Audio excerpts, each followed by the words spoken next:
Es momento de hablar de aquellos patrimonios arquitectónicos que tenemos en Bolivia. Y respecto a ello, la ciudad de La Paz muy pronto contará con un espacio donde los artistas podrán mostrar su talento y su arte a toda la población.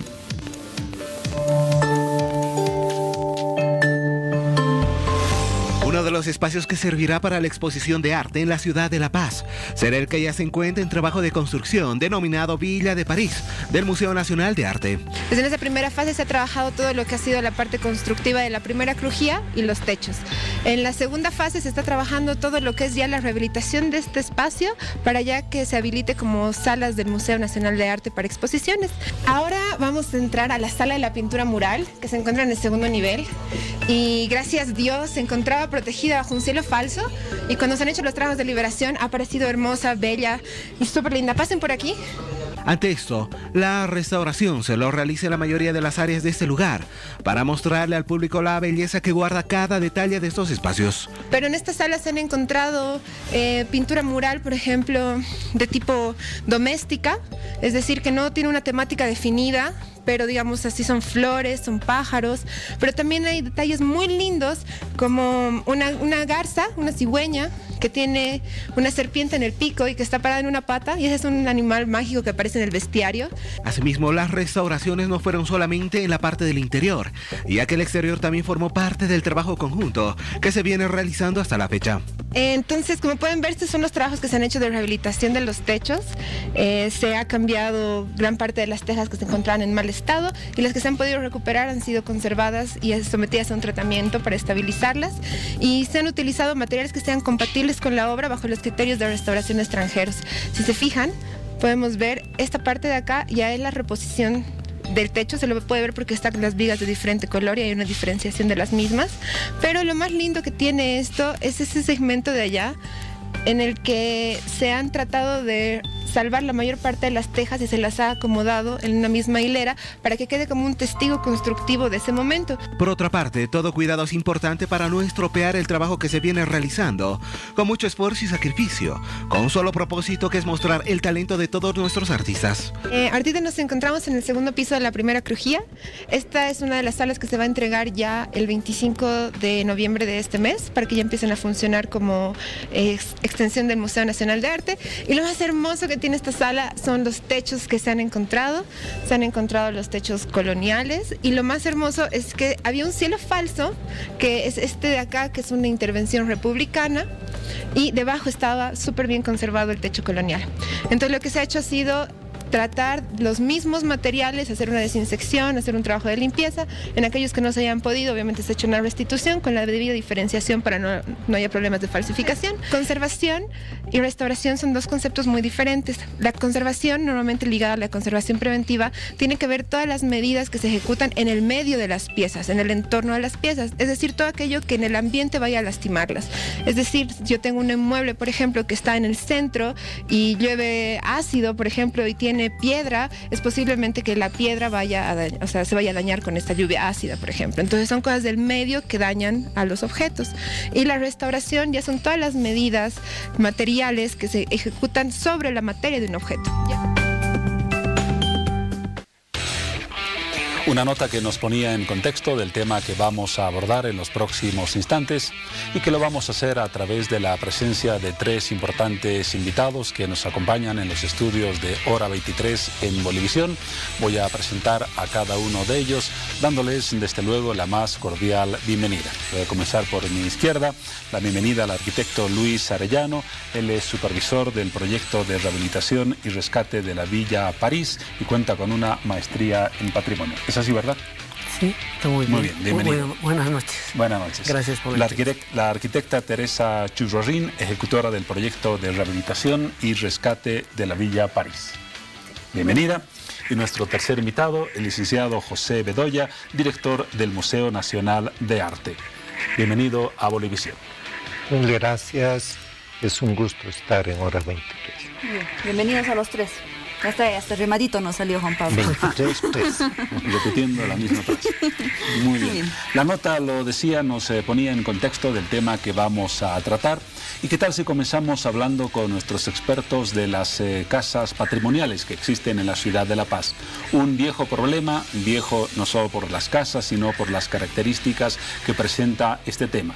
Muchas construcciones en el centro de la ciudad principalmente que se están cayendo a pedazos ante la indiferencia de los dueños que prefieren un fin rápido para esas construcciones y también ante cierta indiferencia de la alcaldía que, atenida a la ley, sostiene que poco puede hacer salvo una reducción en el valor de los impuestos.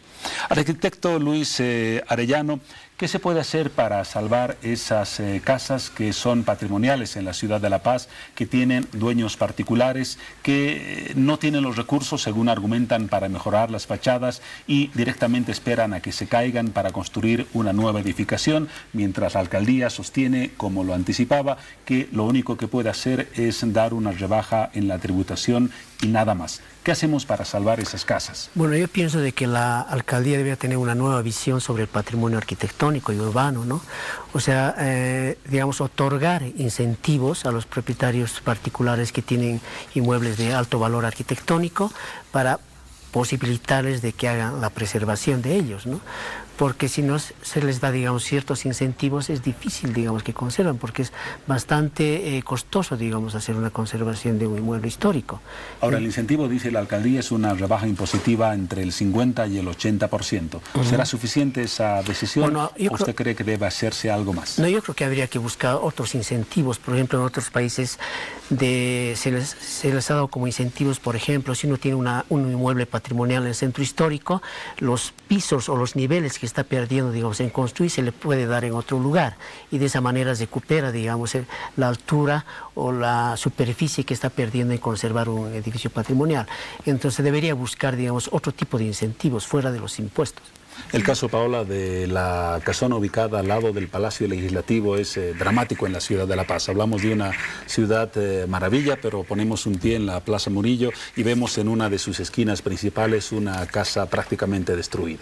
Así es, vemos tantas edificaciones con un valor sumamente importante que pertenecen a muchos siglos pasados, a la época colonial, y que en muchos casos, a través de ese deterioro que fueron sufriendo estas edificaciones, llegaron a un momento en cual se perdió totalmente el valor y ya no pudieron ser rescatadas. Para poder comprender un poco más acerca de ese valor tan importante que tienen los patrimonios arquitectónicos en nuestro país, arquitecta, ¿cuáles son los beneficios o cómo se traducen los beneficios de la conservación, de la protección y en algunos casos de la restauración de estas edificaciones? Bueno, buenas noches. En todo caso, yo creo que en nuestro caso, recién estamos empezando, ¿no? Porque en otros países, por ejemplo, esas restauraciones y la conservación de todo el patrimonio arquitectónico se traduce en ingresos turísticos, por ejemplo, ¿no? Tal es el caso de Italia, que prácticamente un buen porcentaje de sus ingresos se traduce en el tema turístico, ¿no? Que justamente ese rescate es lo que justamente tiene la importancia como para poder ir a visitar. En nuestro caso, yo creo que hay un poco de falta de educación y conciencia, digamos, de lo que realmente significa el patrimonio histórico arquitectónico, ¿no? Como en el caso de Potosí o Sucre, ¿no? Incentivar y direccionar en ese sentido. Yo creo que a la larga, incentivando este tema, daría esos frutos, ¿no? Para nuestro país y cada región. ¿Usted tiene detalle de algunas cifras, por ejemplo, de la cantidad de patrimonios arquitectónicos que tenemos en la ciudad de La Paz que necesitan de esa preservación o conservación que ustedes realizan? Yo creo que no hay un dato exacto, preciso, ¿no? Sino son edificaciones muy puntuales, porque a la larga se ha ido perdiendo y paulatinamente se está perdiendo el tema del patrimonio, ¿no? Y yo creo que es un poco más por el tema también económico y todo ese tema, ¿no? Porque no tiene, digamos, el mismo rédito un edificio patrimonial en el centro histórico como un edificio. Entonces prefieren demolerlo y de esa manera se va perdiendo, ¿no? Nuestro patrimonio. Licenciado Bedoya, como director del Museo Nacional de Arte, que desde luego tiene un trabajo y una visión específica, pero viendo desde su punto de vista de manera amplia lo que está pasando en la ciudad de La Paz y en las capitales departamentales, ¿estamos en condiciones de afirmar que se está preservando el patrimonio arquitectónico de nuestras ciudades o lo estamos deteriorando o destruyendo? Bueno, yo veo que hay dos temas distintos, ¿no? Un tema es el tema de las instituciones y la gente que está trabajando ya hace mucho por la preservación del patrimonio arquitectónico. Y otro tema es el tema de la normativa y cómo esa normativa se puede aplicar realmente en los hechos reales y cómo los municipios y las instituciones llamadas a hacer este control pueden ejercerlo, ¿no? Frente a frente podemos hablar que nosotros estamos trabajando en una acera de la primera cuadra de la calle Comercio, que es la calle principal del país, porque es el acceso a la Plaza de Armas y a la Plaza Murillo, históricamente, y nosotros estamos haciendo un rescate en una acera y al frente vemos que se intervienen las casas sin ningún criterio, ¿no? Y lo que nosotros estamos haciendo ahora es pagar justamente esa falta de posibilidad de control que tienen las autoridades sobre los particulares. Bien. Licenciado Bedoya, respecto a aquellas acciones que se deben realizar para poder preservar, conservar o restaurar todas estas edificaciones tan importantes que tenemos, ¿quién cubre con los recursos económicos que se necesita para ello? ¿Qué instancias se tienen que cubrir con todo ello? Bueno, en nuestro caso, nosotros somos parte de la Fundación Cultural del Banco Central. Entonces, por un lado están los recursos que pone el Banco Central y por otro, una alianza ya bastante remota que tenemos con la ESID, con la cooperación española, que en realidad funciona más como un cómplice que como un financiador, ¿no? Porque se involucra en los proyectos y ha ido paso a paso, fase a fase, apoyándonos. Enseguida vamos a hablar de ese trabajo importante que realiza la Fundación Cultural del Banco Central, específicamente del trabajo en la restauración de Villa París. Pero, arquitecto Arellano, antes de comenzar la entrevista hablábamos de lo bueno y lo malo que tenemos en el centro de la ciudad de La Paz. Y en lo segundo mencionábamos aquel proyecto que ya es una construcción, la Casa del Pueblo, que se construye detrás del actual Palacio de Gobierno, que de acuerdo a la visión de varios arquitectos ha acabado por destruir el entorno arquitectónico del centro de la ciudad. ¿Cuál es su visión sobre ese criterio de una corriente de arquitectos respecto a este tema? Bueno, yo tendría dos visiones, digamos, del edificio que se ha construido. Uno, sabemos que el centro histórico de la ciudad de La Paz, la parte fundacional colonial, es un símbolo de poder, ¿no? Y por tanto, digamos, el edificio que se está construyendo es como un elemento ideológico, digamos, por eso se ha insertado en ese sector, como símbolo de poder del Estado.